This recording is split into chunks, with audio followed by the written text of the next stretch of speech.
Hello Nitro fans, Nitro fans, Racing 393 Electric. Well, you know this is an RC channel amongst other things. Well, this is a new thing, isn't it? Lots of people have got these already. I did a short video the other day of just of the box basically. So I do buy quite a lot of kits, and I've still got quite a few kits which I haven't built. I'm not a Tamiya fanboy, but this is something new from Tamiya. So this video is not going to be a box opening, and this won't get built anytime soon, but it will be built. We're just going to have a quick flick through the box, as in just give my thoughts about, you know, what's involved. For those of you that haven't got this kit, there's people, you know, YouTube have already built, raced, crashed.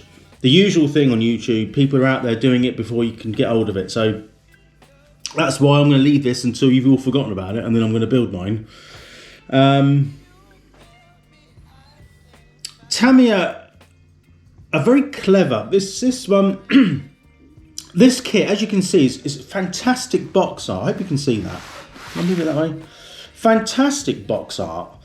Very retro, this is, and very reminiscent of the going back in 82, 4, 5. I'll have to get some figures on that. The Tamiya Rough Rider. Now the Tamiya Rough Rider is, as far as I'm aware, is going to be re-released, and I will be getting that because I missed it the first time round. When I was probably, how old was I then? I don't know. I could have been 14, 15, 16. It depends when it come out. I'm trying to think. Anyway, I didn't get that. My mum and dad got me a Sand Scorcher out of the catalogue, and the Rough Rider is exactly the same, isn't it? Apart from a few sort of the wheels and the body shell. But I never actually got that one. And as I got older, I sort of went in and out of RC, and I'm back into RC again, and I will be getting that. But we're going to have like a little quick opening of the box. I know I said it's not a box opening, but I've got to open the box just to show you inside and just go over some thoughts. I have got some upgrades for it already. There's a few other bits and pieces I will get, but not yet. I'm not in any rush. So let me reposition the camera so that you can see inside. I've just taken the lid off. Like I said, I'm not going to get everything out. One of the things, there's a few things here that I like and dislike. So, what should I do first? Things I like, well, it's Tamiya, a box, the decals underneath, you know, standard stuff. I mean, it's, if you see these, if you had a hobby store near you, which I don't, but if this was in a gun shop or a hobby store, radio control car shop, and these things are on the shelf, or there was one built up like it used to be, this box, this art, this brand sells itself. And this is what's missing. There's everything's going online and digital, and it's not a good thing. I mean, yeah, I bought this online, you know, but I've got no hobby store near me. If I did, I would definitely use the hobby store, 100%. I would drive, what would I do? Let's be realistic here. Probably about, I don't know, half hour. Maybe that's a bit too much. So I think within half an hour, there still isn't one as far as I'm aware. So I'm not left with much. Anyway, yeah, so these sell themselves. The packaging's usual. Now, the thing I don't like, I'm going to sort of go mix and match here. What I don't like in any RC car is chrome wheels. I can't stand chrome. There's nothing, I don't know, even in real life,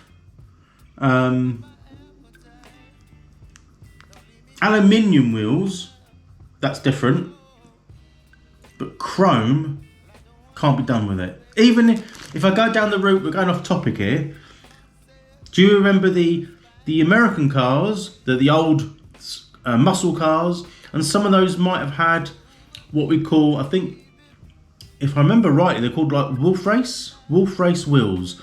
If I can think of it, it's just whether I can be bothered. I'll put a picture up. But Wolf race wheels came, if you look at them, they came in various different designs. Chrome being one of, I hated the chrome version. The sort of the brushed aluminium or slightly polished aluminium, but it was still dull. Or better still, white, black, whatever, much better. Although there's an alloy wheel, if they were chromed, rubbish. Even, the only thing that's decent when it's chromed are the bumper work and things on classic cars and or classic motorcycles, the chrome parts. That's okay. But when it comes to wheels, even spoked wheels on older motorbikes, chromed, look the part if it's on the right bike. Anyway, end of the story. I do not like chrome wheels on an RC car. So when I build this, I don't know what, are these held on by hexes? Yeah, these are, that's funny, they're hex. They're 12mm hex front and rear, and they're the same size. So the front and rear tyres are different widths, or different,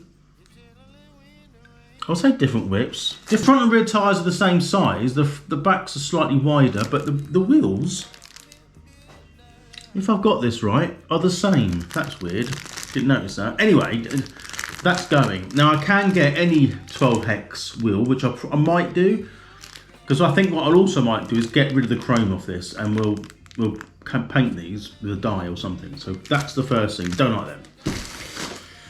I don't like the fact that the ESC and the motor are not included. Why is that a thing? Not that I would. The thing is, I don't always use the ESC and the standard motor. So this cost me £309. Actually, it's more than that. £319. I paid £10 deposit. So £319, and you don't get an ESC or motor. And the company was offering the standard Hobbywing 1060, which is super basic, but it will do the job, for an extra 11 quid or something. What? If anything, put it in. 320 quid, put the ESC in. Come on, Tamiya, and put the motor in. Now, I wouldn't use the motor, but the problem is, people buy these kits, they're not all enthusiasts. Some people just want to buy a buggy for their kids. Freaking put it in the box so they can build it. I mean, back in the day, at least you get everything, a battery. Or actually, no, let me rephrase that. If you buy the radio controlled unit with the separate, because it's separate with the kits, I think it always has been in most cases, then you get all the battery with it, wouldn't you? So I'll backtrack on that a bit. But put it in so you can build a kit. So all you got to do is put the electrics in. And you buy the electrics, the hand controller, the servo and all that kind of stuff. You can build it, charge it and play it. Come on. I mean, these are built for like dickheads like me who buy them just to look at them, or I do use them, or spend even more money hopping them up. And then using them for a bit and then looking at them.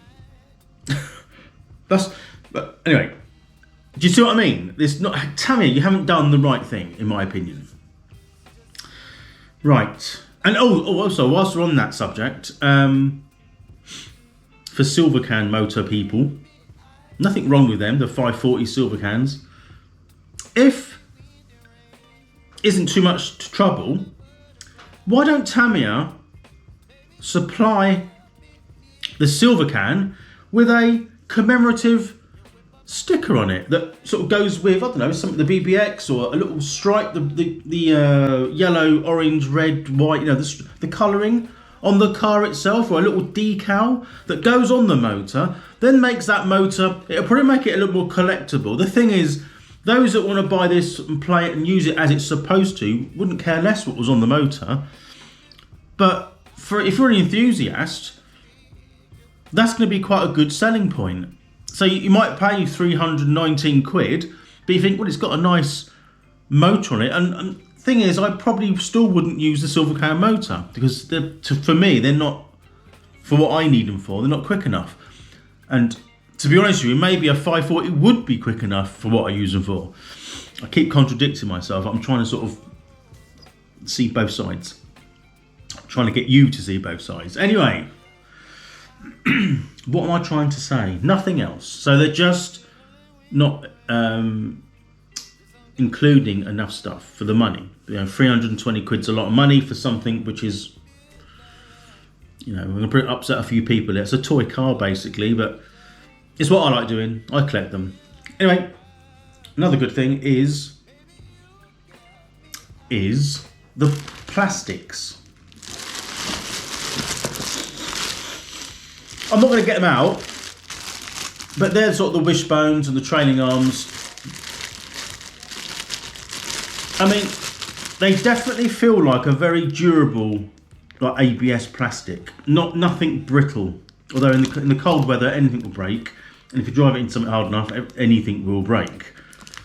But the quality of the plastics in this kit are definitely better than a standard Tamiya kit that I've recently built, like the Mark II Escort. That's okay, or the TT02, built many of them. They're okay, they're fine. But the plastic in these is different. So well done, Tamiya. I like that. So that's a bit of a higher cost to produce. Then again, it's a little bit of a justification for paying a bit more, I suppose. There's nothing else in here that's I'm gonna bring. You've got to do the old. I thought it was just me, but the tyres. I don't know what it is, but I can remember that was the first thing I did. I remember when I got my Sand Scorcher back in the mid-80s, the thing that struck me the most, because I was a bit young and I didn't know what you were doing back then, was the new tyre smell. And in subsequent kits, new tyres. That, I don't know what it is about this rubber smelling. I mean, they're good tyres in here. So I've got no reason why I shouldn't use these, but not with the chrome wheels. Come on, Tamiya, stop doing chrome. It does come with sponges, like inserts, which is, excuse me, a good thing. Right, so it's not a box opening. Now the hop-ups I've bought myself some Buggy big bore aeration dampers. So front and rear. This is the front. Can you see that? So they're the front ones. I'm not saying the ones that come with the kit are bad. They're probably pretty good. It's just that I'm going to use them because, well, why not? So I've got front and rear. And the other thing I've got here, I'm not sure whether I should have bought two of these, but we'll see. These are not needed, but it's the 46mm titanium suspension shafts. I think I've only got one. I think you're going to want... Oh, it is only be one, isn't it? Because it's the bottom wishbone, I guess, because it's a training arm on the rear. Who knows, but why not? That's just a why not. What else? Incidentally, there's a decal on there. You might not see that. On the sort of sun visor. It says Rough Ride. And he wants an R on it, doesn't it? Rough Rider. Is there anything else? I'm going to go into the last bit in a minute. So there's a couple of other upgrades I will get. Slipper clutch. There's a couple of aluminium parts for this, hubs. I think they're aftermarket though, made by Yeah Racing. So I might invest in there's only a few hop-ups. Invest in those. And the final thing is, well, because I like the box art actually. I quite like that stripy rainbow look. That doesn't sound right. I'm not going to go into that. Let me rephrase that. I like the colour scheme. But I'm not going to do it box art. It's going to go in a retro colour scheme. It has been done. In fact, I've seen loads of people do it online. You can probably guess which I'm going to go with that. I've got the decals already. And I mentioned the car at the beginning of the video, so you can kind of guess what I'm going to do. And it'll probably be done to death. By the time I do this, this is a BBO BB01 chassis, is it? BB01. By the time I do it, there'll be a BB02 probably, like a revision. Anyway, I don't want to make this video too long because I don't know if many people actually watch all the video, but I'm trying to get to 500 subscribers. YouTube have done a thing where you can, if you get to 500 subscribers, I find it quite hard actually. Some people seem very good at just talking and people watch. I am what I am. I can't change what I do. This is it. You know, I can't really get much better than what I'm doing. So, the usual saying would be you're a victim of your own success, but that's not the case here. So, hats off and credit to anyone that sort of can just look at a camera and people just pay to watch, as it were. So, anyway, trying to get to 500. 1,000 just for me just seems like forever away. People seem to stumble on 1,000 and sort of just move on way past that. But anyway, if you can subscribe, it'll be appreciated. If you'd like to add some comments, feedback, it's also good. Let me know your thoughts. If you've got one of these, even, what do you think? Are you going to get one? What do you think about the motor not included in the ESC? Does it bother you? It doesn't bother me, but I think what I was trying to get at is the market you can aim for. You're not always going to be after people who tit around with these cars. People just want to buy them for their kids or for themselves, want to build a car and use it, not having to go and buy a load of other stuff. So £319 becomes nearly £400 easily, so it's expensive. Right, that's it. Anyway, well done Tamiya. You've done the right thing. You can go a long way with some retro stuff in my eyes, and it's not everyone's cup of tea. Not everyone likes it. I've heard a lot of people complain about it. It's fine. You're either going to buy it or you don't. You like it or you won't. Everyone's different, aren't they? So I hope you enjoyed it. I appreciate you watching. You won't see this car for a little while anyway. There's got too much other stuff going on at the moment. I'm not going to bore you again with what it is, but my other videos state and show you what I'm doing. I'm looking at it now. Yeah, hard work. So, appreciate you watching. Thank you very much. And I'll see you on my next video as I lean forward. Bye for now.